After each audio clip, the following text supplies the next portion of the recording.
کہ فقیر لوگ موت کو اس انداز میں قبول کرتے ہیں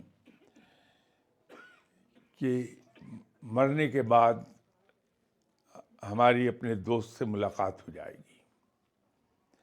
یہ جو دوست سے ملاقات کا شوق ہے وہ انہیں خوشی دیتا ہے.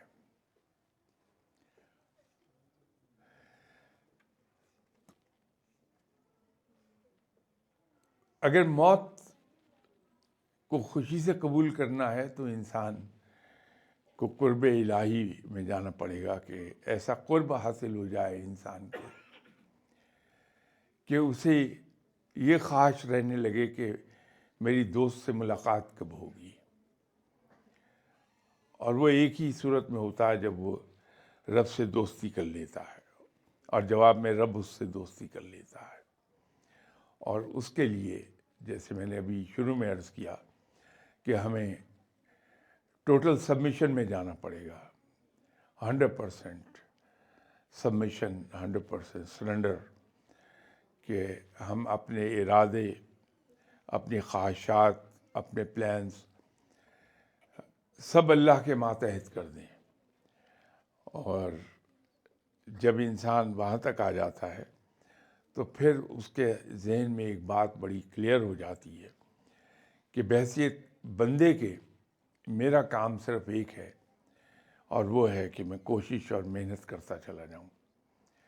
جو کچھ اللہ تعالیٰ نے مجھے ذہنی اور جسمانی صلاحیتیں عطا فرمائی ہیں میں ان کو to the best of my ability استعمال کروں اور محنت کر لوں.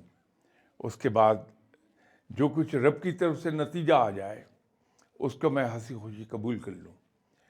انسان کو پریشانیاں آتی ہی ایک صورت میں ہیں، جب وہ اپنی لائن کراس کر کے اس ایریا میں انٹر ہوتا ہے جو رب کی ذمہ داری ہے کہ ہماری محنت کا ریوارڈ رب نے عطا کرنا ہے. جب ہم اس ریوارڈ کے بارے میں پریشان ہونے لگتے ہیں پھر ہمیں پریشانیاں آتی ہیں. تو اگر یہ کلیئر ہو گیا ہمارے ذہن میں کہ میری ذمہ داری یہاں ختم ہو گئی جہاں میں نے محنت کی ہے، اب جو کچھ میرے رب کی طرف سے آئے گا وہ میرے حق میں بہترین ہوگا. ایسا نہیں کیجیے جو میں کرتا ہوں کہ جان نماز پہ بیٹھا ہوا جب ہاتھ اٹھاتا ہوں اللہ کے حضور تو میں یہ کہتا ہوں کہ یا باری تعالیٰ تو بہتر جانتا ہے کہ میرے حق میں کیا اچھا اور کیا برا. تو مرضی کا مالک ہے، تجھے کوئی کچھ نہیں کہہ سکتا، تجھے کوئی کچھ کرنے پہ مجبور نہیں کر سکتا. یہ سب کچھ اس کو کہنے کے بعد میں اسے سجیسٹ کر رہا ہوتا ہوں کہ تو یہ کر دے میرے لیے. تو اس سے باہر نکلنا پڑے گا ہمیں.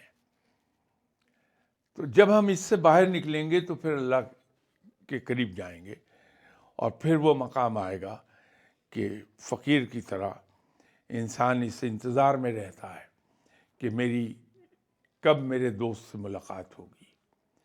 تو فقیر کے لیے وہ لمحہ بڑا سکون کا اور خوشی کا ہوتا ہے جب اس کی روح پرواز کر رہی ہو.